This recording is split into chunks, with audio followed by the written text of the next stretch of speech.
Annalisa agreed to marry Cedric Spadaro, believing it would be nothing more than a cold arrangement between two people with no choice. But everything began to change when she realized that, behind the mob boss's brutal reputation, there was a man who watched her as if he were waging a daily war against himself. Every look lingered a second too long. Every touch felt far too dangerous.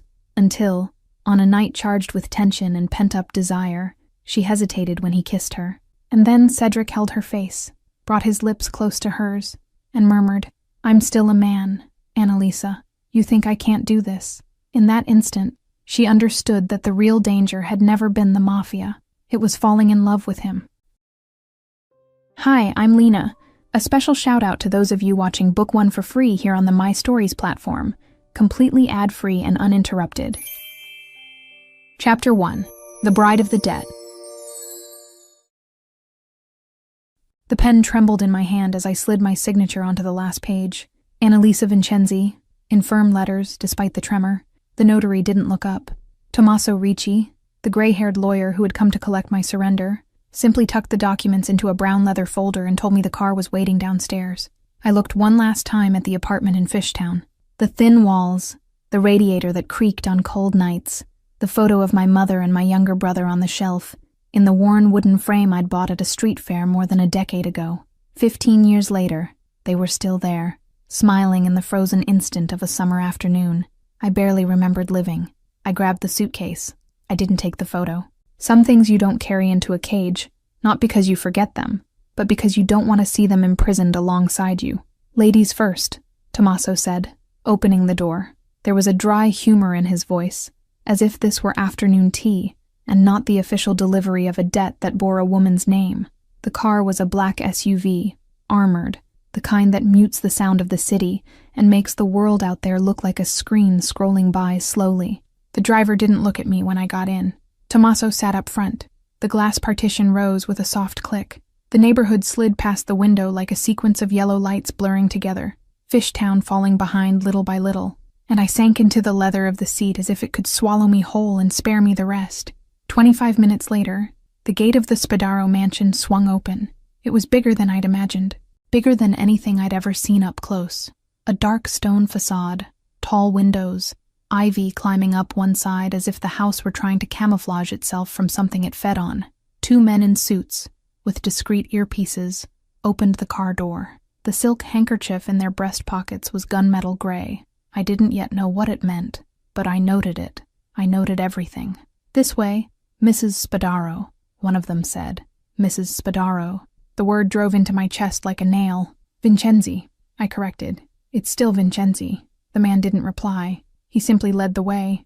The hall was a marble corridor with ceilings too high to be comfortable. Crystal chandeliers spilled a yellowish, cold light over the cream-toned walls, and there was a smell of waxed wood that seemed to have been applied an hour before my arrival, as if the house had prepared itself to receive a guest, or to impress a woman who hadn't asked to be there. Tommaso walked beside me, in silence, and I noticed he shortened his stride to match mine. That bothered me more than if he'd dragged me along. "He's in the study," Tommaso said, stopping before a double oak door. "Don't try to be too brave. Try to be polite. And if I can't manage either," he almost smiled, "then that's your problem." The door opened. The first thing I saw wasn't him. It was the low light of a copper lamp falling over a mahogany desk covered in papers. The second thing was the floor-to-ceiling bookshelf, every spine marked by use, not decoration, but work, real reading. The third thing was the smell, leather, paper, and something beneath that, metallic, that I recognized before I wanted to recognize it. The smell of a hospital hidden under expensive cologne. Then I saw him. Cedric Spadaro was positioned sideways to the desk, by the window, his hands resting firmly on the rims of the chair, as if it were part of his body and not an instrument. Shoulders too broad for the frame of a seated silhouette. White shirt, sleeves rolled up to the elbow on both arms, except for the left cuff, fastened by a button that looked like it had been done up in a hurry. Dark hair combed back, beard trimmed with millimetric precision, a hard jaw.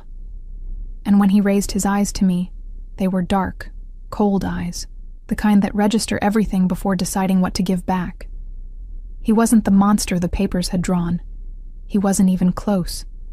he was worse. Because the monster the papers drew was abstract. The man in front of me had breath, had a pulse, had a recent cut near his temple, and was looking at me as if he'd known me far longer than I knew I'd existed. "Ms. Vincenzi," he said. His voice was deep and unhurried, the kind that doesn't need to rise to fill an entire room. "Sit down. I'll stand." His mouth moved a fraction of a millimeter. Almost amusement. Almost, and as you prefer. Tommaso closed the door behind me. He didn't leave. He simply positioned himself by the bookshelf, like a shadow watching. Cedric spun the chair with a short, controlled movement and stopped facing me. I had imagined him in many ways during those 3 weeks between the news of the contract and the signing. In none of them had I imagined him seated. In none of them had I imagined him with that look. "I'm going to explain the rules of this house," he began. "Not the rules of our relationship. Those, if there are any, you'll discover on your own. But the rules of the house, I'd rather lay out now so there's no misunderstanding later." How generous. I'm known for it. Tommaso coughed by the bookshelf. I'd swear it was the cough of someone holding back a laugh. Cedric ignored it. "The east wing is yours. Bedroom, sitting room, your own bathroom. No one enters there without your permission, except the cleaning staff. At times you can set. The west wing is mine. Don't enter without warning. The study, here, is open to you at any hour of the day. The interior garden is free. The underground garage is off limits." "Why?" He raised an eyebrow. "Because I said so. That's not an answer. For you, today, it is." I swallowed the retort. I saved it for later. I crossed my arms and held his gaze for 1 second longer than I was able to. "Anything else?" "Yes."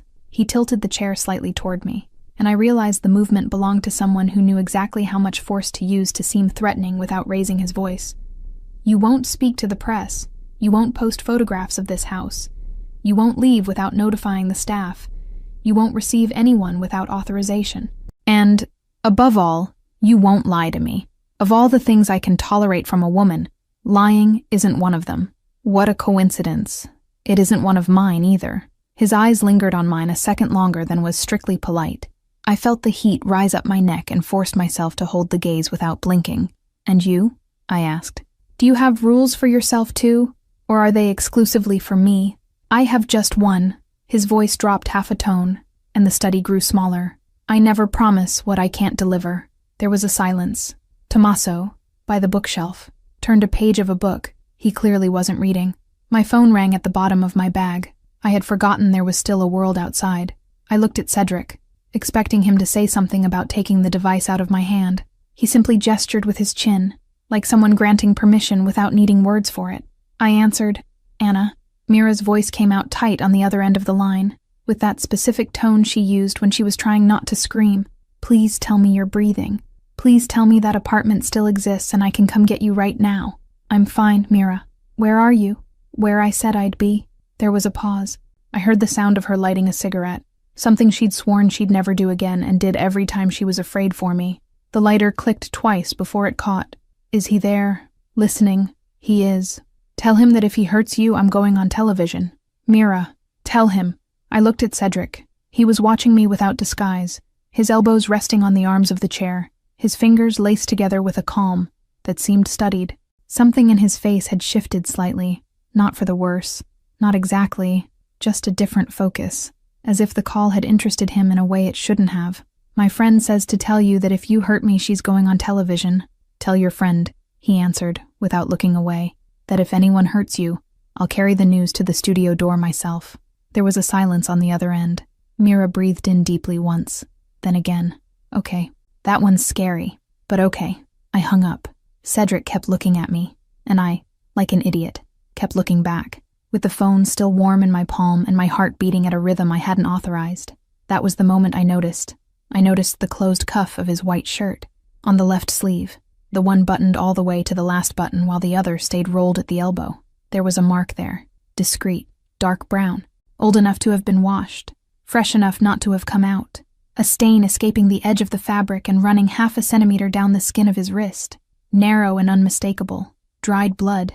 I felt a shiver that had nothing romantic about it. The wheelchair I'd already seen. Anyone could see the wheelchair. It was there, exposed, part of the first impression he offered the world. But that stain on his cuff, that one he hadn't managed to hide, or maybe hadn't noticed, or maybe simply hadn't given me the credit of noticing. And I, who knew exactly what it was to be near a man who lies about his own wounds, understood in a fraction of a second that the chair wasn't the worst of it. The chair was what he let show. There was something underneath, something bleeding inside the expensive fabric. He realized I was looking. His eyes dropped to his own cuff, came back to me. He didn't apologize. He didn't move to hide it. He simply returned the look, calm and still, as if to say, "Now you've seen, and now you're going to have to decide what to do with it." "Tommaso," he said, without taking his eyes off me. "Take Ms. Vincenzi to her room." "Of course." "Annalisa." His voice caught me before I could turn. "Yes, welcome to the house." I didn't answer. I left behind Tommaso, the suitcase banging against the side of my leg and my heels echoing louder than I wanted on the marble of the corridor, my heart still on the wrong rhythm, and the image of that stain etched behind my eyes as if someone had scratched the iris with a nail. The double oak door closed behind me with a muffled, definitive sound, and I knew, right there, in the middle of the marble corridor with ceilings too high, surrounded by the smell of waxed wood and the disciplined silence of a house that never truly slept, that I had just signed something far deeper than the paper I handed the notary an hour before. Chapter 2: Coffee, Knife, and Silence. I woke before the alarm. The East Wing bedroom was too big for one woman. Heavy curtains and dark velvet that blocked any hint of dawn. A canopy bed with sheets that smelled of lavender and something colder I couldn't name. A Persian rug that looked like it had cost more than 3 years of my old salary. I lay with my eyes open, counting the plaster moldings on the ceiling until it turned 8 o'clock. They were intricate, floral, the kind someone commissioned without thinking about the price, the kind of detail that reminds you that you're in a place where money was never a problem. I went down without hurrying. The dining room was at the end of the main corridor, with a long, dark oak table that would seat 20 and was set for 2. Cedric was already at the head, the wheelchair positioned so that his arm rested at the right height of the tabletop, as if that angle had been calculated. A navy blue shirt today, sleeves rolled up to the elbow. On both arms, he'd taken care to cover up. "Good morning," he said, without lifting his eyes from the newspaper. "Good morning." I sat to his right, far enough not to seem like company, close enough not to seem like a provocation. A woman in a gray uniform appeared without my having called her and poured me coffee. Another brought bread, butter, and a platter of eggs I hadn't asked for, with the silent efficiency of someone repeating the same gesture every day. "I don't eat eggs in the morning," I said quietly. The woman hesitated, the plate still suspended halfway. "What would you prefer, ma'am?" "Just coffee and bread." "Of course." Cedric turned the page of the newspaper without lifting his eyes. "The kitchen will learn," he remarked, his voice flat. "In 3 days, no one will bring you eggs again. The kitchen already erred in serving what I didn't ask for. The kitchen got it right in serving what you serve to someone it doesn't yet know." He folded the newspaper and finally looked at me. His dark eyes landed on mine without hurry, without warmth. Learning is different from erring. I didn't answer. I stirred the coffee. I wanted to say something cutting, and found nothing worth the effort at that hour of the morning, with the sun still low, and the silence of the mansion weighing in the air like a second presence. The door opened. Tommaso came in with a folder under his arm, his jacket already on despite the hour, and greeted me with a nod that seemed rehearsed over 30 years. He had the bearing of someone who had learned to move around dangerous men without it looking like he was dodging them. "Ma'am." "Tommaso." "Already on a first-name basis," Cedric observed, returning his gaze to the newspaper. "What progress?" "Since you won't give me one, I use what I have on hand," Tommaso shot back, pulling out a chair with the naturalness of someone who knows exactly where he can sit. Cedric lifted the corner of his mouth. He didn't quite smile. It was the second time in less than 12 hours that I'd seen that, and the second time I realized that no one in that house treated this man with the reverence the papers suggested he demanded. Tommaso spoke to him the way you speak to a difficult nephew. A dangerous nephew, but a nephew, as if Cedric's imposing presence had an exact limit, and Tommaso knew where it stood. I noted the information. I filed it away. I reached for the sugar bowl. It was silver, heavy, positioned exactly halfway between my plate and his. I glanced sideways at Cedric, who had gone back to the newspaper, and then, very calmly, I let my hand slide an inch. The sugar bowl tipped over. White sugar spread across the linen tablecloth like snow on a landing strip, a few grains reaching the edge of his plate. Tommaso raised an eyebrow. He didn't speak. Cedric didn't lift his eyes from the newspaper. "Mariana, please," he said. in the calm voice of someone reading a grocery list, without looking at the gray-uniformed housekeeper already in the doorway. Another sugar bowl for Mrs. Vincenzi, and a fresh tablecloth. Whenever you can. The woman in the gray uniform appeared, cleared it, replaced it with quick, silent movements, all without a sound more than necessary. Cedric turned another page. "If you want to test how far I react," he said, still without looking at me, "I can save you time. I don't react to sugar. I react to lies. I react to danger. I react to someone at my door without an appointment. Spilled sugar is Mariana's problem, not mine." The heat rose up my neck. I drank the coffee to hide it. "It was an accident. It was a test," he corrected, and finally raised his eyes. There was something close to amusement in them, but cold, contained, like an ember beneath ash. "Make as many as you like. I'd rather you discover now what doesn't work than next year."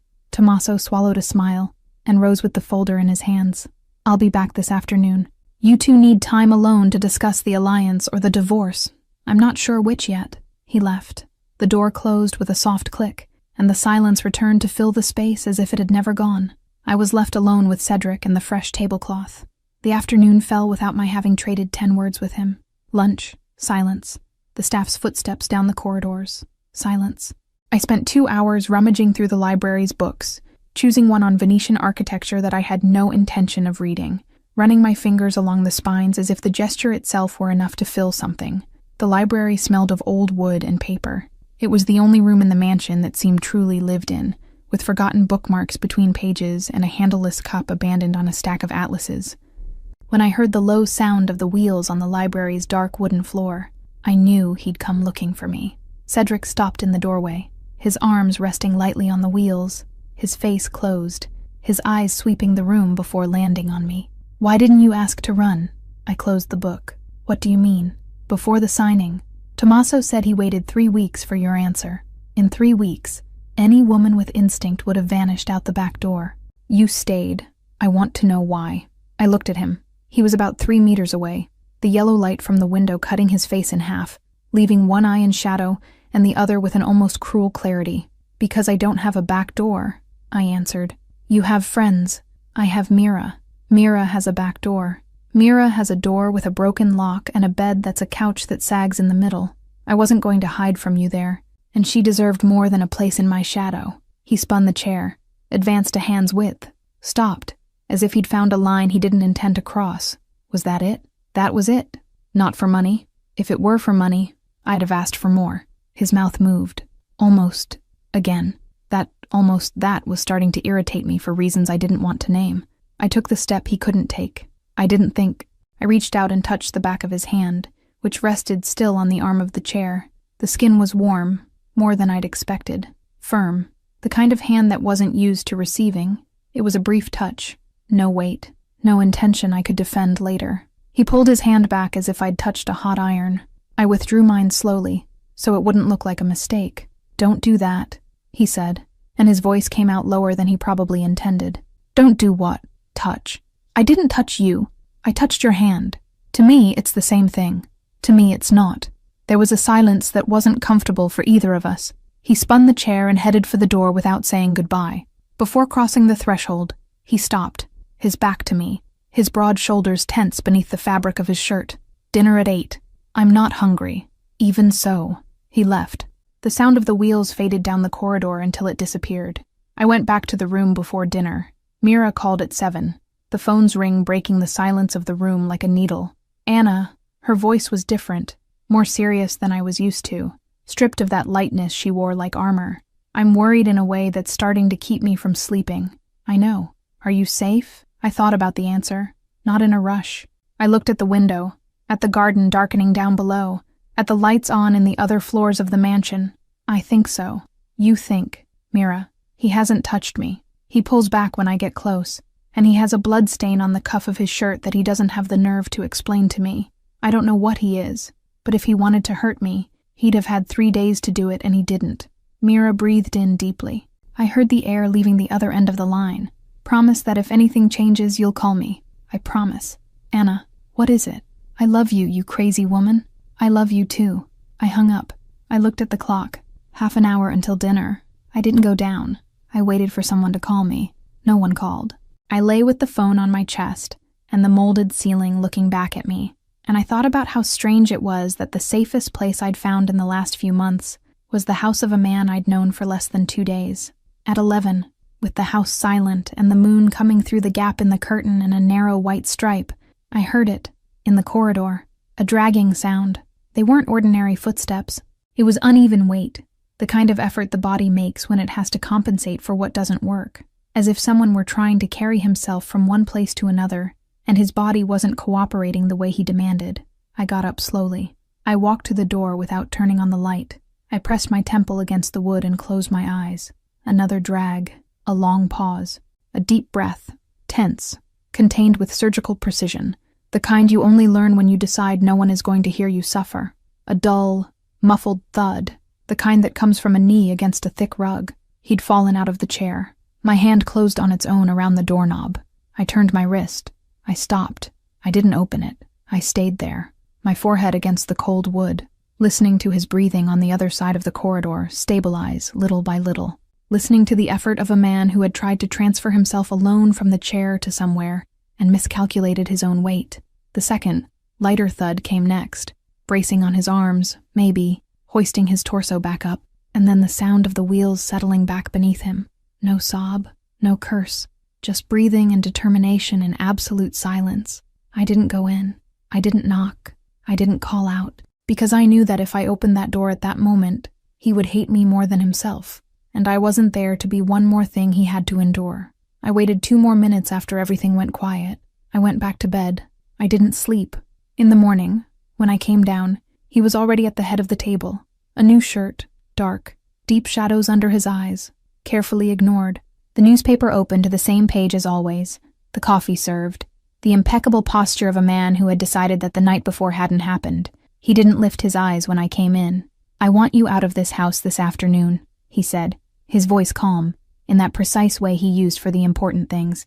"Tommaso will arrange a car. You can choose where to go." I froze the glass in midair. What? Then he looked at me, and I understood, in that second, that he had seen the shadow of my feet under the door when I passed through the corridor after the fall, and that he knew, with the same clarity with which I'd heard the thud, that I'd heard everything. "You heard me," he said, "and I won't give you the chance to hear me a second time." Chapter 3.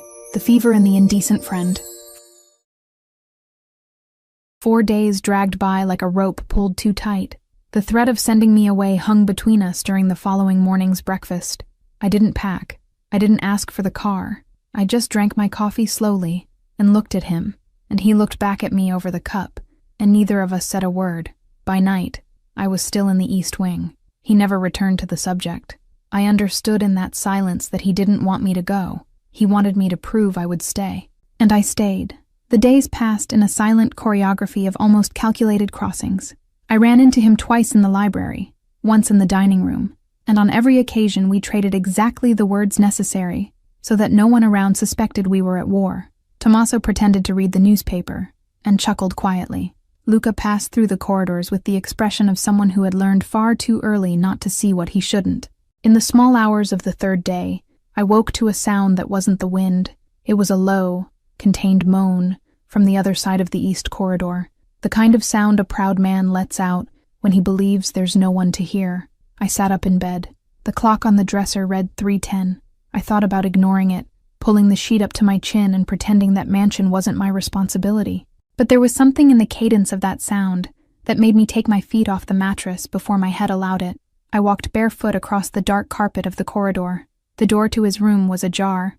I pushed it open slowly. Cedric was lying on his back, shirtless, his breathing shallow and his hair plastered to his forehead with sweat. Even in the dark, I could see the feverish sheen on his skin. The dressing on his left flank was darkened, stained with something that wasn't just sweat. I went to the dresser, opened the top drawer.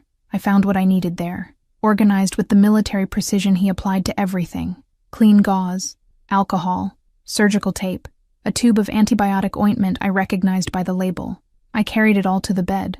I sat on the edge of the mattress without asking anything. He opened his eyes. It took him a full second to focus on me. "Get out of here," his voice came out hoarse, without the strength to back up the order. When I'm done, I began to remove the old dressing. His fingers closed around my wrist. The pressure was firm for 2 seconds. Then it loosened. as if the fever had consumed the last remnant of stubbornness. You don't have to do this. I know. I cleaned the edge of the wound with the alcohol. He clenched his jaw and made no sound. I applied the ointment with my fingertips, feeling the abnormal heat of his skin rise up through my own hand. I placed the new gauze. I secured it with tape, taking care not to pull the skin. At no point did I look at the wheelchair parked beside the bed. At no point did I let my face carry anything resembling pity. When I finished, I put everything back in the drawer in the same order I'd found it. I walked to the door. Annalisa. I stopped. I didn't turn. Oh, why are you doing this? I thought of 3 answers. I discarded all 3. Because someone needed to, I said, and because I can't sleep with someone moaning on the other side of the corridor. I closed the door without a sound. Cedric mentioned nothing at the following morning's breakfast. The fever had broken. I could see it in the color that had returned to his face, in the recovered angle of his jaw. He drank his black coffee with the same coldness as always, read a folder of documents, signed 3 pages, handed the pen back to Tommaso. Not a word about the small hours, the gauze, or the hand on my wrist. I didn't say anything either. It was Tommaso who broke the silence, with that wise uncle voice he used when he wanted to irritate Cedric without giving room for direct retaliation. Miss Costa requested authorization to visit the boss's wife this morning. I took the liberty of approving it, with a double escort, there and back. Luca accompanies. Cedric raised his eyes from the paper for the first time. I didn't authorize that. That's why I said I took the liberty. Cedric held Tommaso's gaze for exactly 3 seconds. Then he went back to the document. Have her come in through the side ramp, without passing through the main hall. As you prefer. I bit the inside of my cheek to keep from laughing. Mira arrived half an hour later in a yellow dress too short for the cool autumn morning. High heels, round dark sunglasses, and a bag big enough to hide a corpse. She crossed the side entrance with the confidence of someone arriving to open a beauty salon, and stopped in the middle of the interior garden when she saw the first armed man, then the second, then the third. She took off her sunglasses, looked at me, looked back at the men. Annalisa, Mira, Annalisa, my love, yes. Please tell me there's a discount on this marriage. Please. Because of the volume of weaponry, anything. A loyalty coupon. A family plan. Luca, who was standing about 3 meters away holding a clipboard, made a low sound in his throat that could have been a cough, or could have been the closest thing to a laugh that man had produced in months. Mira turned to him with the most seductive look I'd ever seen. Hello. What are you, exactly? Security? Foreman? Love professional? Luca was silent for a long second. Captain. Captain of what, darling? Of the house. Oh my God. Mira turned to me. Annalisa, this guy is like the mafia manager. Why didn't anyone tell me the position existed? I have a resume. I have references. I laughed. It was the first time in months that I laughed for real, with my whole body, without measuring whether the sound reached anyone. The laugh came out hoarse from disuse, and Mira hugged me as if that sound had cured her of something. Come here. She pulled my arm. I brought macarons. I brought gossip. I brought a horrible wine because I didn't know if you people drink or if that offends family tradition. Take me somewhere I can curse without being executed. I led her to the gazebo at the back of the interior garden. We sat. She opened the bag, took out a genuinely lamentable bottle of wine, 2 plastic cups, and a little box of macarons that probably cost more than the bottle. Tell me everything. There's nothing to tell. Annalisa. That man has more security than an airport. There's something to tell. I was about to answer, but something at the back of my neck warned me first. I looked up. Cedric was at the 2nd floor window, on the left, his study. The curtains were open and he was there, the chair positioned facing the glass, his face in shadow but unmistakable, watching the garden, watching me. I didn't look away, neither did he. Mira noticed. She turned her head slowly, turned back to me. Annalisa. Yes. That man up there is looking at you like you're the last thing he'll ever see in his life. Mira, please. I'm just reporting. Documenting. For posterity. I took a sip of the horrible wine. When I looked back at the window, Cedric had disappeared. Mira stayed until after lunch. At some point in the afternoon, while she was telling a story about a client who had tried to pay for her hair with a live chicken, I saw a man crossing the garden toward the gazebo. Tommaso had pointed him out in passing 2 days earlier, in the study corridor, as Dario Falcone, Cedric's right-hand man. It was the first time I'd seen him up close, a gunmetal gray handkerchief in his jacket, like the captain's. The second most powerful man in the house, after my husband. Wide smile. Too wide. The kind that shows too many teeth for a garden smile on an ordinary afternoon. Mrs. Spadaro. Mr. Falcone. Miss. He nodded to Mira, and the smile grew a centimeter wider. I hope I'm not interrupting. You were interrupting, yes, Mira answered before I could. But the interruption is welcome. Sit. Tell me what you do here. Dario laughed. His laugh had a different sound from Luca's. More rehearsed, more rounded, as if he'd spent years calibrating exactly how much laughter was acceptable in each social situation. He sat in the chair beside mine. I was just checking whether you were comfortable, Annalisa. He used my first name with an intimacy I hadn't authorized.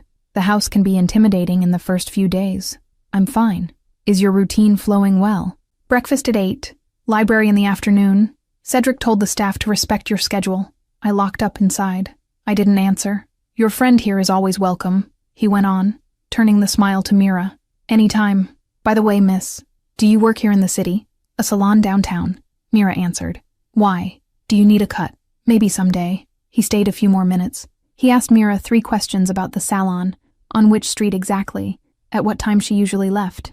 I watched each of those questions land in the air like a coin in a fountain. When he stood up and left, Mira waited until he was at a safe distance, and then turned to me with the most serious face I'd ever seen on her. Annalisa, I know. I didn't like that guy. I know. You talk to him. I'll talk. Mira left at nightfall. Before getting into the car, she squeezed my hand hard. She whispered that if I needed anything at all, it was just one call away. I waved. I went back into the house.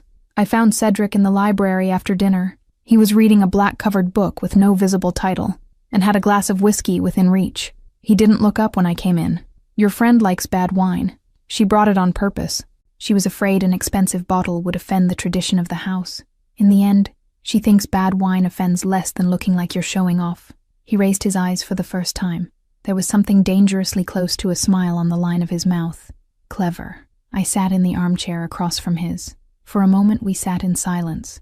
The fire in the fireplace made the kind of sound that makes silence between two people feel like a third person in the room. Cedric. Dario asked me too many questions today. He closed the book. Slowly. What kind of questions? About my routine. About Mira's schedule. About her salon. Cedric didn't answer right away. He simply marked the page with a thin card, set the book on the arm of the chair, and stared at the fireplace for a while. The fire lit half his face, and left the other half in shadow, and I thought in that instant that this man was the most dangerous and the most beautiful thing I'd ever seen in my life. Thank you for telling me. Did you already know? I suspected something else. You gave me the missing piece. He turned to me. There was something new in his eyes. It wasn't coldness. It wasn't calculation. It was a kind of gratitude I hadn't expected to see in a man like him. Annalisa, my mother. He stopped. He brought the glass to his lips. He set it down again without drinking. My mother died when I was 12. Cancer. It took 3 years. His voice was so low I had to lean in. The last thing she said to me was to never trust anyone who smiled too much. Cedric, I tell you this because you need to understand that when I ask whether you're all right, it isn't kindness. It's vigilance. It's what my mother taught me. I didn't know what to answer. I reached out my hand over the arm of the chair. He looked at my hand for a long instant. Then he covered it with his. His skin was cold from the whiskey. His fingers were heavy, and the calluses on his thumb were the kind a man can't hide. He didn't pull back this time. I went back to my room around midnight. The corridor was dark, except for the line of light leaking from under the door of Cedric's study, on the floor below. I climbed the stairs barefoot. Before going into the room, I looked out the window at the end of the corridor, the one facing the interior garden.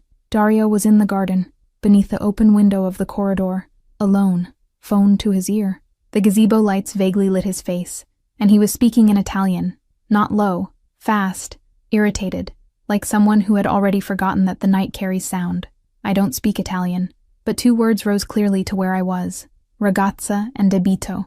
Ragazza, I knew from movies, was girl. Debito I recognized from its closeness to English. Debt, the girl of the debt. I stood at the window with my hand resting on the frame, not breathing, not blinking, my heart beginning to beat in a way I didn't recognize. Dario took the phone from his ear. He looked up, in the direction of the window where I was, and he stayed there, still, his face in shadow, too long to be an accident. End of 3. Chapter 4. The Words and the Kiss. A few more days dragged by after the fever. A little over 2 weeks after the wedding, on a Friday that dragged on slowly, I had already learned 3 things about the Spadaro mansion. The first was that silence in that house didn't mean peace. It meant calculation. The second was that Cedric only stayed near me when he thought I wasn't looking. And the third was that Dario Falcone passed through the garden every day at the same time, with the same smile, and looked at my bedroom window exactly long enough for me to notice he was looking. I didn't tell Cedric about the call in Italian. Not yet. I knew I needed to. But there was a part of me, small and cowardly, that wanted more proof before throwing gasoline on that fire. I had seen what Cedric did with people he trusted too much, and discovered shortly after that he shouldn't have. I didn't need details. The way Tommaso lowered his voice when the name of certain men came up at the table was enough, and the way those names stopped appearing. I wanted certainty first. It was in that indecision that I came to the music room, on a Friday afternoon that dragged like molasses. The sun came through the tall window at a golden, tired angle. I sat at the piano no one had played in years, and picked out a few keys improvising. No sheet music, no talent, just for the sound. When I looked up, Cedric was in the doorway, in the chair, as always, but with the cane across his lap, that cane I'd never seen before, and which said, without his needing to say it, that he was starting to rehearse something. I didn't comment. I knew commenting would be the wrong trigger. I just turned my eyes back to the keyboard, let my fingers fall into a sequence with no logic, and kept playing as if the universe hadn't reorganized itself in that instant. You play badly. I know. Why do you keep going? Because playing well requires thinking, and today I don't want to think. He came in. The cane struck the wooden floor in a slow, irregular rhythm, the kind that costs dearly with every step. He sat in the green velvet armchair beside the piano, and rested the cane against the arm. We sat in silence for a long time. I played something that could have been a lullaby if I'd remembered more than 4 notes in sequence. Annalisa. Look at me. I took my hands off the piano. I turned my head. His eyes were different that afternoon. They were the same dark eyes, cold on the surface, but there was something moving in their depths that I hadn't seen before. Still water beginning to tremble. That night, he said, the night of the fever, I waited. You came into my room and looked at me with pity. I pressed my lower lip with my teeth. I didn't answer right away. It wasn't pity. It was. Cedric, you looked at me as if I were something that needed to be taken care of. His voice was dangerously low. I saw it. I rose from the piano bench, so fast that the lid slammed shut against the keyboard on its own and tore a dissonant note from the instrument. You didn't see anything. I saw it. You saw what you were afraid to see. My voice rose without permission. You woke up in the middle of the fever, saw a woman changing your dressing, and the first thing your head did was translate that into pity, because pity is easier to hate than care. Annalisa, no, you're going to listen to me. I took 2 steps toward the armchair. He didn't move. You spend all day afraid of becoming weak. I saw you push your plate aside when Tommaso came into the dining room yesterday. I heard you awake at 3 in the morning on the other side of the corridor. I saw you get thirsty and not ask for water in front of Luca. It's not pride, Cedric. It's fear. And your greatest fear in the world, Cedric, isn't the chair. It isn't your spine. It isn't the attack. Do you know what it is? He didn't answer. Your greatest fear is that someone will look at you and see a man. Silence. Because a man is vulnerable. A man is mortal. A man needs things. And you spent so many years being the boss that you forgot what it's like to be just that. And that fear, that dread of becoming a person again, is what's making you your own enemy. I was out of breath. I didn't notice at what moment my eyes had filled with water. They weren't tears meant to fall. They were tears of rage, the kind that stay at the edge and burn. Cedric looked at me for a long moment. He braced both hands on the rim of the chair. He advanced. He came toward me with that short, controlled movement of the wheels that I'd already learned to recognize as a decision made. He stopped a hand's width away. He raised his face. His free hand rose, slowly, and touched my face.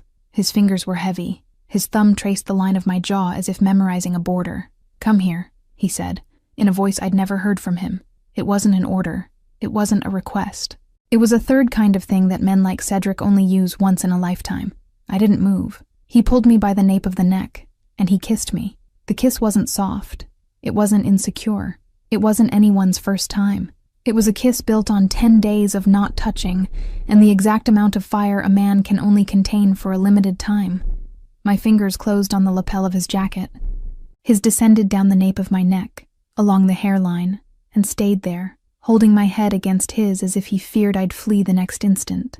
I didn't flee. When the kiss loosened for a second so we could both breathe, I hesitated. It was a minuscule movement. My chin pulled back 1/2 centimeter. My eyes sought the cane fallen on the floor, then the line of his hip, then returned to his face. It was the fraction of a second of a woman, wondering whether that man there would be able to manage. And he noticed. Cedric noticed. His eyes filled with fire in a way that left me uncertain whether I should be afraid or throw myself deeper. His hand tightened on my nape. "I'm still a man, Annalisa." His voice came out hoarse. "You think I can't do this?" I froze, not because the question offended me, but because, for the first time since I'd set foot in that house, I saw in full the man who lived beneath the chair, beneath the surname, beneath all the calculated layers he put on every morning. I saw a terrified man, and I saw a man determined not to let that terror govern one more second of his own life. "No," I whispered, "that wasn't it. It was fear, but not of what you think." "Of what, then?" I looked into his eyes, and that if I let it happen, I wouldn't be able to leave here anymore. Cedric was silent. His hand loosened on my nape, but didn't let go. His thumb stayed on my jaw, now in a slower movement, almost reverent. "You're not going to leave," he said. "You know that." "I know." "Then stay." I closed my eyes. I felt his forehead touch mine. I felt his cane touch the floor between us. I felt his breath somewhere very close to my mouth. "Stay," he repeated. I didn't answer with words. I brought my hand to his, the one holding my face, and pulled it downward, so he would lean on me instead of the cane. It was a small gesture, but it was the gesture I had sworn, that first night, I would never make with that man. Cedric understood. His free hand found mine. And we crossed together out of the music room, down the east corridor, toward his room, him in the chair, me beside him, my hand on his arm as support, in a rhythm that was his and mine at the same time. The door closed behind us. The following morning arrived in layers. First the light, filtered through the heavy curtains of Cedric's room, golden the way only Saturday light can be golden. Then the smell, a man's smell, of clean sheets, of something I couldn't name but recognized at once as belonging to that room. Then the weight of his hand on my hip.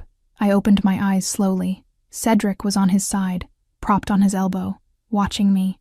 I don't know for how long. His expression was different, more open, more tired, more human. His hair was out of place for the first time since I'd known him. "Good morning," he said. "How long have you been awake?" "A while." "Cedric." I couldn't sleep anymore. His eyes traveled down my face, lingered on my collarbone, came back. I was afraid that if I closed my eyes, when I opened them, you wouldn't be here anymore. I smiled, without meaning to, without planning it. It was a small, warm smile, the kind I hadn't used in years. "I'm still here. I see that." He leaned in. He kissed my forehead. He lingered there. There was a knock at the door. Cedric let out a contained sigh, the kind of bosses who know that privacy isn't a right when you govern an entire family. He lifted his chin toward the door. "Come in, Tommaso."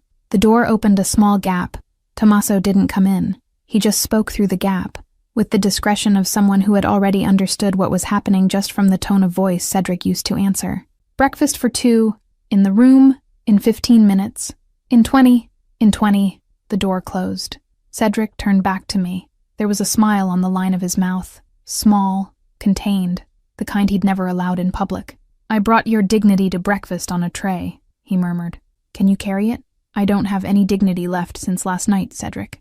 "Good answer." He settled at the edge of the bed, reached for the wheelchair positioned beside the nightstand, and in 2 short maneuvers took himself to the window and opened the curtain. The light flooded the whole room, and for an instant I saw him whole against the window, the broad shoulders, still recovering, the scar visible on the side of his chest, and something in the contour of his torso that was different from the Cedric of the first nights.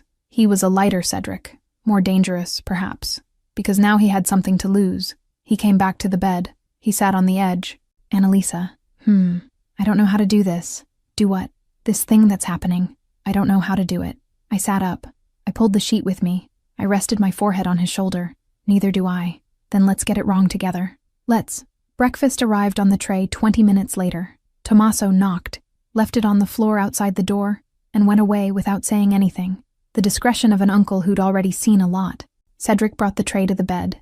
Black coffee for him, coffee with milk for me, warm bread, butter, jam, a white rose in a small glass that was probably Tommaso's idea, which Cedric removed from the tray before setting everything between us, pretending the flower didn't exist. I didn't comment, but I filed it away. I drank my coffee with his hand holding mine under the sheet. We ate in comfortable silence, the kind that only exists when two people have stopped measuring each other. At some point, he kissed my fingers over the knuckles and went back to eating as if nothing extraordinary had happened.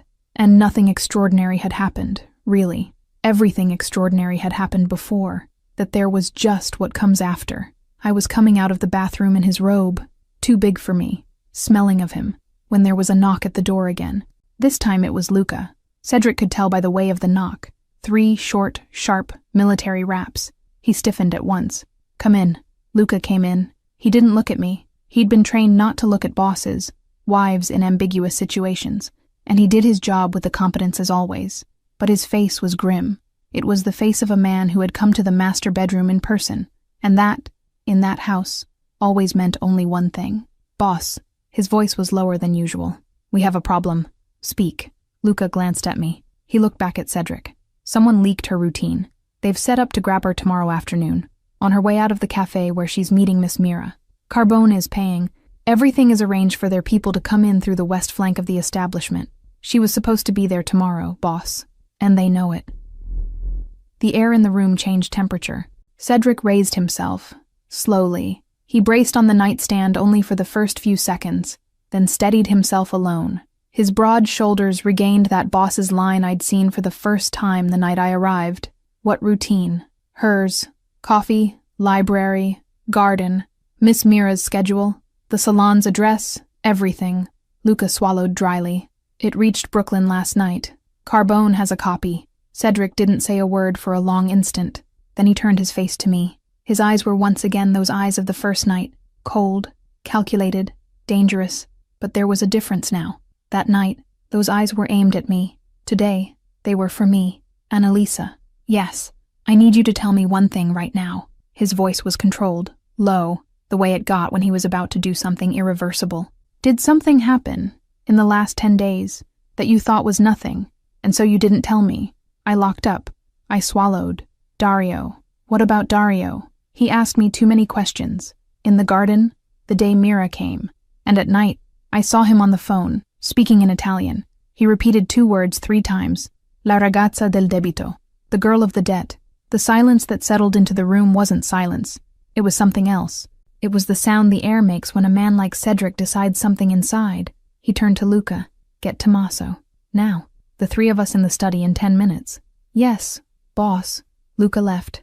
Cedric stood with his back to me for 2 long seconds. Then he turned. He came to me. He took my face in both hands. "I'm going to take care of this.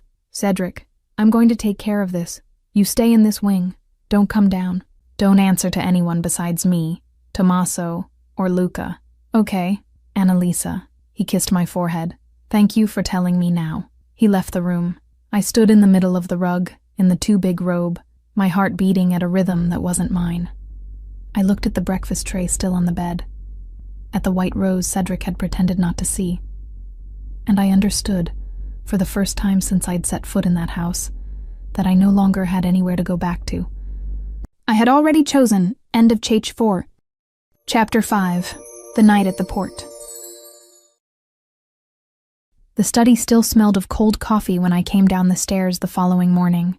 It was still Saturday, but Saturday had split in 2, the one before Luca's news and the one now. Cedric was hunched over the desk, and Luca standing beside him, with a map open across the tabletop. Tommaso occupied the leather armchair, fingers crossed over his knee, the expression of someone who had spent nights like this before and knew exactly how they ended. None of the 3 looked up when I came in, not out of disregard, but because a man who'd been in there already had a name on the table. Dario Falcone. "Good morning," I said, and my voice sounded firmer than I'd expected. Cedric raised his face. He was without the cane, braced with both palms flat on the tabletop, and for an instant, the weight of what he bore was visible in every tendon of his forearm. in the hard line of his jaw, in the way his shoulders held everything without trembling. His eyes found me, and the cold in them wasn't for me. It was for the man who had sold my routine for money. "You're not leaving the house today," he said. I crossed my arms, leaned my shoulder against the doorframe. "Mira's coming in an hour." "She's not." "What do you mean?" "She's not." Tommaso cleared his throat from the corner, like someone warning that he's about to say something no one asked for. "I called Miss Costa. I told her you had a migraine. She asked 3 times whether it was code for kidnapping. I assured her it wasn't, and she believed it. She said she'd bring soup tomorrow, unannounced, and that if I didn't open the gate she'd climb the wall." I smiled without meaning to. Mira in a single sentence. Cedric didn't smile, and the silence that followed was the kind that weighs on your shoulders and asks no permission. I walked to the table. The map showed the port. 3 warehouses marked in red, one of them crossed out twice with Luca's pen, which was still in his hand. "When?" I asked. "Tonight." Cedric didn't take his eyes off the map. "Dario set a meeting with the Carbones at Warehouse 3. He thinks I don't know. And you're going." "I'm going." I swallowed hard. "In the chair or on your feet?" That question, a month ago, would have been a stab.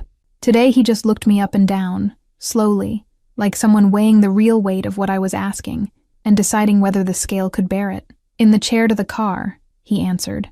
"On my feet inside the warehouse, leaning on Luca if I have to, but on my feet." Luca grunted a dry agreement, without taking his finger off the point on the map. Tommaso closed his eyes for an instant, like someone praying silently to a saint he no longer believes in, but invokes in emergencies. "I'm coming with you," I said. Cedric raised his face slowly. "No. Cedric, Annalisa." He straightened his back, and the hand he extended to my wrist was firm, but his thumb touched my skin in a way no one in that room saw, a pressure too light to be accidental. "You stay at the mansion, with Tommaso. And with 6 men on the perimeter, it's not a negotiation. And if it goes wrong, you leave through the side ramp with Tommaso and go to Mira's apartment. It's all arranged." The whole arrangement had been made without me. Some battles, you understand, it's not your place to choose, and this was one of them.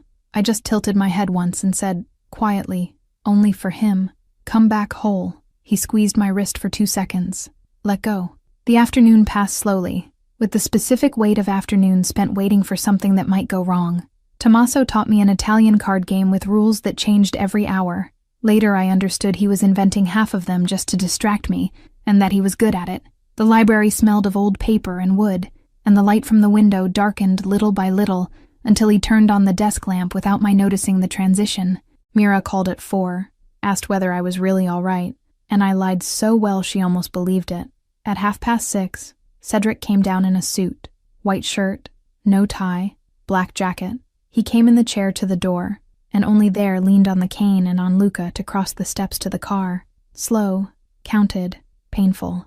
Luca waited with the engine running in silence. Cedric stopped at the threshold, turned.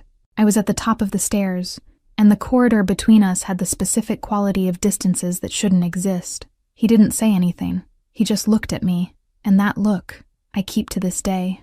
Then he left. I couldn't eat dinner. Tommaso pretended not to notice. Served the plate, ate his, made no comment when mine went back to the kitchen, almost untouched. We sat in the library, he with a book in his hands he wasn't reading, me with a glass of water I wasn't drinking. The house was quiet in a way different from usual, not the calm silence of normal nights, but the tense silence of those who know that something is happening outside and can do nothing but wait. The clock on the wall struck 11:30. It struck midnight. Tommaso's fingers drummed lightly on the arm of the armchair, an almost imperceptible rhythm he probably didn't know he was doing. When the phone rang at 19 minutes past 1 in the morning, he answered before the second ring. Yes. Pause. Yes. Long pause. Both of them whole. The glass stopped halfway to my mouth. Understood. Bringing him now. He hung up. He looked at me, and for the first time since I'd arrived at that house, I saw Tommaso Ricci smile a small smile, almost shy, as if relief were something that needed to be measured out. "Your husband is coming back," he said, on his feet, at the car door, according to Luca, who complained a lot. I got up so fast that the glass fell and shattered on the Persian rug. I didn't apologize. Tommaso just made a, "we'll deal with that later," gesture with his hand, and I was already in the corridor.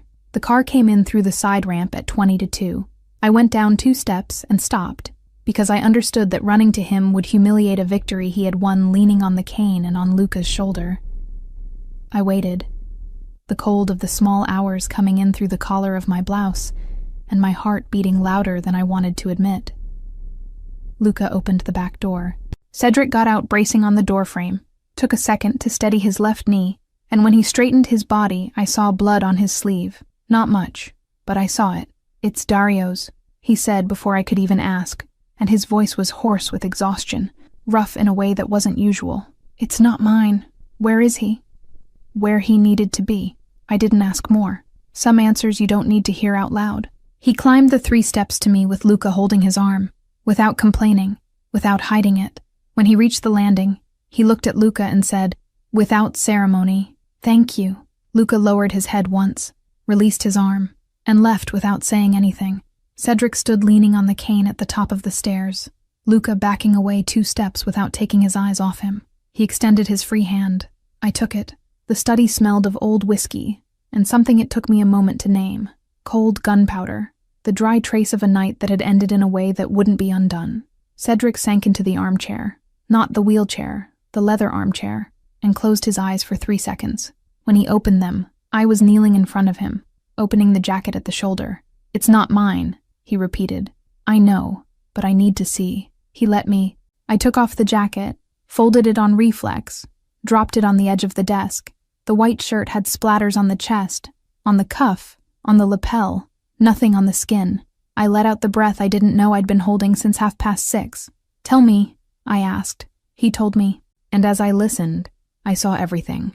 The high-ceilinged warehouse where the smell of motor oil mixed with that of fresh blood, Dario in the center with 2 carbonis in gray suits, his wide smile slowly withering when Cedric crossed the threshold, leaning on Luca, and there let go of his arm to face the man who had opened the door of his house to the enemy. "Good evening, boss," Dario said, as if it were a family dinner. Cedric didn't answer right away. He stood in front of him for 3 seconds. Then he asked a single question. "How much did they pay you?" And did he answer? He answered, with a ridiculous number. Cedric gave half a bitter smile, more tired than anything. 30 years of family for less than a decent apartment in Center City costs. And then he tried to draw. I looked at him. "Annalisa, I looked into the eyes of the man who opened the door of my house to you 3 weeks ago and asked if he understood what he had done. He spat on the floor and said he understood perfectly. I said to him my mother's name, my father's name, and the name of the house he had sold. Then I told Luca to do it. Luca did it." Dario fell to his knees before the second shot, and I stayed on my feet until his last breath left him. It was the least that man deserved of my presence. I didn't blink. Cedric watched me from the edge of his lashes, waiting for the flinch he expected to see. It didn't come. I just tilted my head and said, quietly, "Good." He let out a short laugh through his nose. "You're terrifying, Annalisa. I learned from the right person." His hand rose to my cheek. His thumb passed slowly over the corner of my mouth, a touch in no hurry at all. I closed my eyes for a second, just one, and when I opened them, he was looking at me as if he'd been deciding something important, long enough to have already reached the answer. "There's something else," he said. "What?" He lowered his eyes to his own left foot, and the foot moved. The toes, inside the shiny leather shoe, contracted once, slow, deliberate, impossible to fake, small, but undeniable. My breath caught in my throat. "Cedric, it happened in the car on the way back," he said, and his voice was lower than any voice I'd ever heard come out of him, as if he were telling something he could barely believe had happened. Luca was driving, with his back to me. I held the cry in. I didn't tell anyone. Only you. Only me. Only you. I didn't cry, but I felt something warm rise from my chest, cross my throat, and stop behind my eyes, the kind of heat you learn to contain when you don't want the other person to see. I placed my hand on his knee, slowly, carefully, as if that gesture could break something that had just appeared. He covered my hand with his, and his fingers were heavy and warm and whole. "The doctor needs to see this tomorrow," I said. Tomorrow. Promise. I promise." We stayed like that for a time I couldn't measure. The clock struck 2:30 somewhere in the house. The study lights were low, almost amber, and the shadows on the walls had the depth of long nights. The blood of others still on his cuff, his toes moving inside the shoe, and me kneeling in front of the most dangerous mafia boss in Philadelphia, with my hand on his knee, as if it were the only place in the world where I fit. It was Annalisa, he said, after a while. Yes. If I walk again for real? He stopped. He searched for the words carefully, like someone who knows that the wrong choice ruins everything. If I walk again, I'm going to ask you something. Ask now. No. He shook his head once, firmly. Right now you're still here because of the debt on paper. When I ask, I want you to answer free. I wanted to say I was already free, that I'd already chosen, that no debt bound me to that armchair, to that man, to that foot that had just moved as if his body were remembering on its own who it was. But I understood that he needed the dignity of asking when he thought he'd earned the right. So I just tilted my head once and said, I'll be here. His hand squeezed mine, and for the first time in all the weeks in that mansion, Cedric Spadaro closed his eyes and rested. I went up with him a little later. He went in the chair to the bedroom door, and there, leaning on the frame and on my shoulder, sat on the edge of the bed with his breathing shallow, the muscles of his arm trembling from the effort of holding his own weight for a few seconds without the chair, the closest to standing he had come since the attack. I helped him take off the stained shirt, undoing the buttons slowly, one by one, in no hurry. I threw it in the basket. His skin was warm, his shoulders large and tense from an exhaustion that went beyond the physical. Before lying down, he pulled me by the waist and rested his forehead against mine, and his smell was of night, of old whiskey, and of something I couldn't name but already recognized. He didn't kiss me. He just stayed there, breathing the same air as me. The fingers of his right hand spread against the small of my back as if memorizing the shape.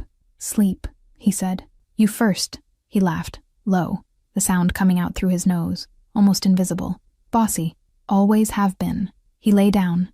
I turned off the light, and when I lay down beside him, in the dark, I felt his left foot move once more, on its own, as if his body were learning again to be a body while it slept.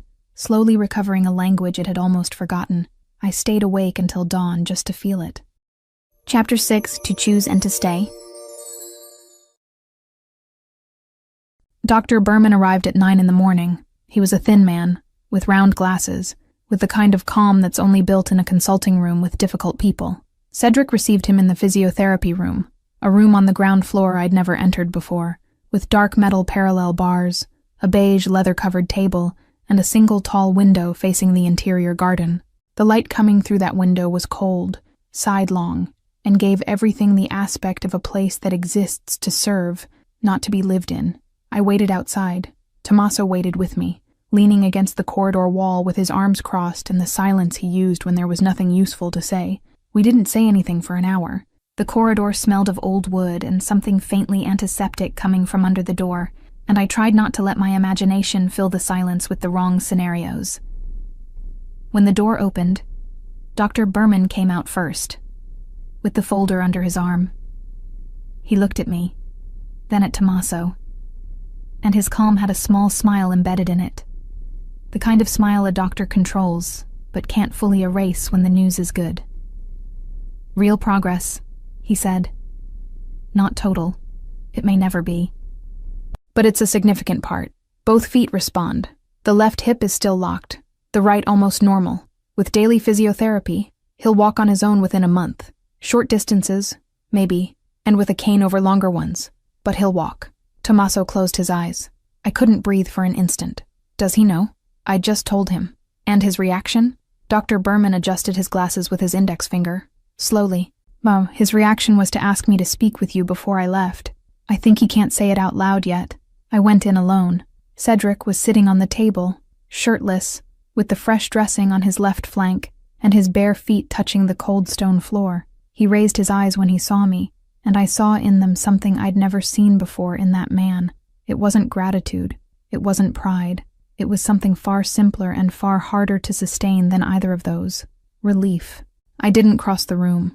I waited in the doorway for a second, just to make sure that face was real and I wasn't reading it wrong. You heard, he said. I heard. And I already knew yesterday. He let out a breath that was almost a laugh, long and low, like someone setting down a weight he'd been carrying without quite realizing how heavy it was. He extended his hand. I went to him and stood between his knees, with my hands on his face, and he rested his forehead against my sternum for a time no one measured, and that didn't need measuring. I lied to everyone, he said, quietly, against the fabric of my dress. For 5 months, I told Tommaso, Luca, the captains, the Carbonis, the Spadaros of New York, that it was a matter of days. It was a lie. I didn't know if I'd ever walk again. And I couldn't say it. I know. I'm going to tell them today. Tell whom? Tommaso, Luca. The truth of the prognosis from the beginning. What it was and what it wasn't. He raised his face and looked at me. You taught me something, Annalisa. Hiding is what destroys, not what's hidden. I taught you. You, he smiled, small, with just the corner of his mouth. That night in the corridor, you didn't knock on the door. You didn't offer me pity. You just stayed. I'd never been simply seen before. I didn't know what to answer. I kissed his forehead in silence and felt the warmth of his skin against my lips and thought there were things that can only be said that way, without a single word, with the weight of your own body. About 3 weeks later, with daily physiotherapy and 2 falls swallowed in silence, he took 9 steps in the garden without the chair, leaning on me, with the cane in his right hand and his left shoulder resting against mine. 9. I counted them, one by one, feeling each transfer of weight on my arm, each hesitation he didn't let turn into a pause. We stopped at the stone bench beneath the old magnolia, and he sat down with a deep sigh, and I sat beside him, and the October sun fell on his face in a way that made me want a camera. At the same time, it made me want not to share that image with anyone. The garden smelled of damp earth and old leaves. Above our heads, the old magnolia was beginning to turn copper, and the first dry leaves fell slowly between us, one at a time, in no hurry. Tell me, he said, after a while. What? Your mother, your brother. My throat closed. I had tried to tell Mira a few times over the years, and had never managed to get past 2 sentences before my voice caught in the wrong place, and I needed to change the subject to survive the moment. But with Cedric, on that bench, with his knee still trembling a little from the effort of having walked 9 steps, it opened. I told him about my brother, who was 8 when he died, and who collected bottle caps because he thought he was going to get rich selling them one day. I told him about my mother, who sang in broken Italian and laughed at her own accent, and who made the best pasta I've ever eaten in my life, and never knew the recipe by heart because she always improvised. I told him about the accident no one ever properly explained to me, about the poorly explained police operation, about the newspapers that said little, and the neighbors who said even less. I told him that I was 13, and that I came home from school, and the house was full of people I didn't know, and that my father was sitting in the kitchen with his hands over his face, and that I never saw him laugh again after that day. Cedric listened to all of it. He didn't interrupt. He didn't try to fix it. He didn't ask details I hadn't offered. When I finished, he took my hand and kissed the back of it, slowly, as if it were an apology for something he didn't yet know he had to ask forgiveness for. I'm sorry, he said. It's not your fault. I'm sorry all the same. We stayed quiet. The wind moved the magnolia leaves, a sound dry and soft at the same time. Somewhere inside the house, a door slammed. A pigeon landed on the garden wall, looked at us without interest, and flew away. Mira arrived at 6 with a horrible chocolate cake, which she herself confessed to having made without measuring anything and without respecting the oven's timing, and a joke involving a mafia captain and a hairdresser walking into a bar. She didn't finish the joke because Luca appeared behind her in the garden with the expression of a man who would rather be on another continent, and she choked on her own laughter and said, Captain. We see each other too much lately. Luca grunted something that could have been, good afternoon, and could have been, go away. And Mira smiled as if she'd understood both things, and found both equally amusing. Cedric, from the bench, lifted the corner of his mouth a millimeter. It was the closest thing to a laugh I'd seen from him in weeks. We ate the horrible cake sitting in the garden, with plates on our laps and the sky turning copper above the magnolia.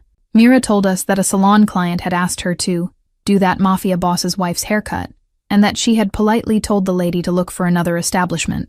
I laughed so hard it hurt, and Cedric looked at me with that expression I still couldn't quite name, but that warmed my chest every time it appeared. When the sun began to drop and the air gained the fine cold of October, Mira hugged me tight at the gate and said, in my ear, with her mouth almost against my hair, You're different, Annalisa. You're whole. I think I am. You don't think you are. She pulled back and looked at me. Hold on to that. She left. Luca escorted her car to the corner with his hands in his pockets and the posture of someone fulfilling protocol, waited for the lights to turn the curve, and went back inside without saying anything. At night, on the way to the study. I stopped in front of the wall of old photos beside the door of his study. I always passed by quickly. That night, I stopped. It was a sepia photograph, Cedric's father standing with 3 other men, all in dark suits, in some high-ceilinged hall I didn't recognize. Something in the way that man looked, in the line of his jaw, tightened my chest for a brief, strange instant, as if I'd already seen him somewhere, long ago, and the memory wouldn't come whole, like the smell of something you sense but can't name. I tried to pull the thread. Nothing came. Tommaso called me from the end of the corridor, asking whether I wanted tea before going up, and I turned my back on the photo and went. I forgot. When I came into the study, Cedric was in the armchair with a book open on his lap, and the green lamp on beside him, and the scene had a stillness I didn't remember having seen in that room before. He raised his eyes when he heard me come in. "You look like you've seen a ghost," he said. "Do I?" I blinked. "I think I'm tired." He extended his hand. I went. I sat on the arm of the armchair, and his hand found my waist with a calm firmness. No urgency, like someone exactly where he wanted to be. "Annalisa." "Yes." He looked up at me. His eyes were clearer than I'd ever seen them, without the weight of the 5 months of lying, without the prognosis hidden beneath every word, without the traitor circling the corridors of the house. For the first time since I'd crossed that door as a debt, the man in front of me was whole, not complete, not without scars, not without a cane, but whole. And it was in that silence, with no one asking, that I said, "I'm not here because of the debt. I'm here because I chose to." He didn't answer with words. He simply extended his open hand, palm up, in the space between us. A simple gesture from a man who rarely made simple gestures. I placed mine on top. His fingers closed over mine, slowly, one at a time, and I understood in that second what he had told me on the night of the port, that he would ask me something when he thought he'd earned the right. He didn't ask in words. He asked with his hand, and I answered with mine. The clock struck 9 somewhere in the house. Outside, in the dark garden, the wind swayed the old magnolia. Inside the study, in the low light of the green lamp, the boss of the Italian Mafia of Philadelphia held my hand as if it were the first firm thing he had touched in 5 months, and I, for the first time in my life, was not afraid of what came next. Lena here, that wraps up book 1, and I've already finished book 2. You can get access to it for a really small fee. When the newspaper landed on my desk, the world stopped. Her name, Annalisa Vincenzi, printed in black and white in the middle of the list of civilians in the wrong place. Deaths that my surname, Spadaro, had ordered 15 years earlier. My father's falsified report hid everything. Rosa Vincenzi, 34, and Matteo Vincenzi, 8, her mother and brother. Erased on an October night that no one ever recorded. I didn't know. Neither did she. She read the same page I did. I saw the blood drain from her face. I saw the engagement ring tremble on her hand. She called off the wedding in a voice that didn't seem like hers. She packed in silence. And she left for the old apartment without looking back.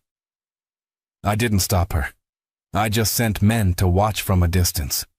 Now I sit here, surrounded by papers that have become a cemetery. I discovered the name of the real culprit, the ally who left her family out on purpose so as not to delay the operation. I could kill him with my own hands.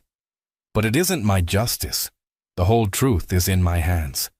The woman who rebuilt me after the attack, who taught me to walk without a cane, carries in her body the blood that my world destroyed. How do I look into her eyes knowing that my love is the greatest humiliation of her life? Do I hand over everything? Do I open the wound that could make her hate me forever? And if she chooses hatred? And if silence is the only thing still keeping us alive? And if handing over the truth is the same as burying us both for good? Is she still mine? Or did I already lose her on that same October night that no one recorded?